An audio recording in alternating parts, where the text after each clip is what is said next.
The night is still, too still. Even the crickets have gone quiet. You're walking alone down a country road in Japan, the stars hidden behind a curtain of clouds.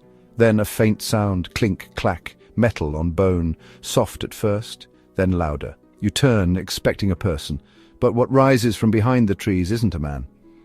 It's a skeleton, but far too big. Its eye sockets glow faintly in the dark. Its jaw creaks open in a silent scream. You try to run, but you don't get far, because the Gashadokuro is already reaching for you. The Gashadokuro, literally starving skeleton, is one of the most nightmarish creatures in Japanese folklore. Unlike other yokai, spirits, ghosts, or monsters that often inhabit the blurred line between fear and mischief, this one has no sense of humor, no cryptic lessons to teach, no lingering sorrow in need of release. It is pure hunger, pure rage, and pure silence. And worst of all, it's massive. According to legend, the Gashadokuro stands at least 15 meters tall, taller than most trees, towering over houses and temples. It roams mostly at night, moving almost silently through forests, fields, and remote paths. But even with its enormous size, it doesn't shake the ground as it moves. There is no thunderous footstep, no crashing of trees, just the faint, rhythmic clicking of bone against bone. Its jaw creaking open, its fingers twitching and curling in anticipation. If you hear the sound in time, you may be able to run. But very few are that lucky. Because here's the catch, the Gashadokuro is said to be invisible to most humans until it chooses to reveal itself. If you see it, it's already too late.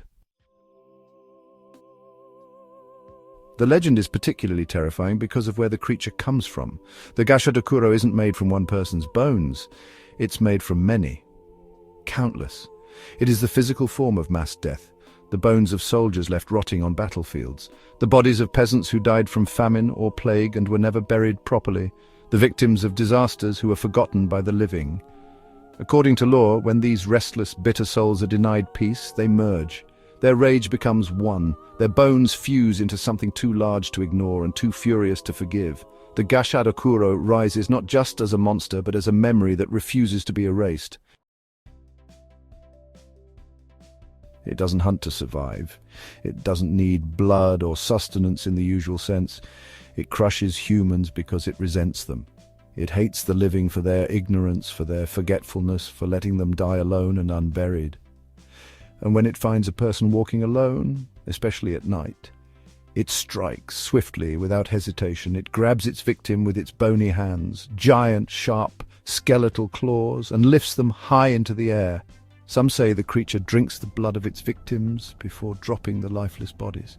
Others say it simply squeezes until nothing remains but a twisted corpse. Either way, no one survives an encounter with the Gashadokuro.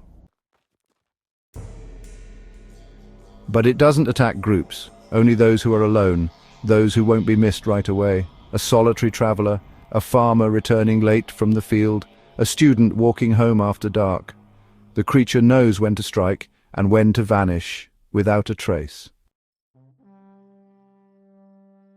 There's a strange detail in the stories. It is said that if you're lucky, you may hear a ringing in your ears just before the Gashadokuro appears. A high-pitched tone that builds rapidly. If you hear that sound, legend says you must flee immediately. Do not stop, do not look back, do not speak. The ringing is your only warning, and if you hesitate, you may not live to regret it. As terrifying as it is, the Gashadokuro isn't mentioned as often as some of Japan's more popular yokai like the kitsune or the oni. It doesn't appear in as many woodblock prints or festivals, but in places where large battles once took place or where disasters claimed hundreds of lives, you might still hear whispers of it. A tale told by a grandparent. A warning given to a child who walks home alone. A quiet tradition of leaving food or incense at certain places where many died. And here's something even stranger. The Gashadokuro is believed to eventually collapse under its own weight. Over time, the anger that holds it together begins to fade. The bones start to fall apart, the rage dissipates, and the creature returns to the dust.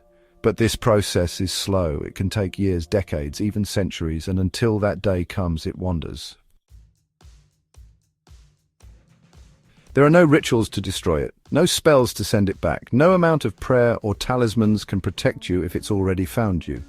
The only real protection is awareness. Don't travel alone at night. Don't walk near places where many died. And if the wind dies and the silence becomes oppressive, listen, because if you hear clink, clack, creak, the Gashadokuro is already watching you.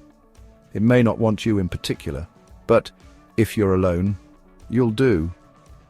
Have you ever heard a legend like this? Let us know in the comments, and if you're still brave enough, don't forget to like, subscribe, and hit the bell for more dark folklore from every corner of the world. Until next time, remember, not all spirits whisper, some just crush.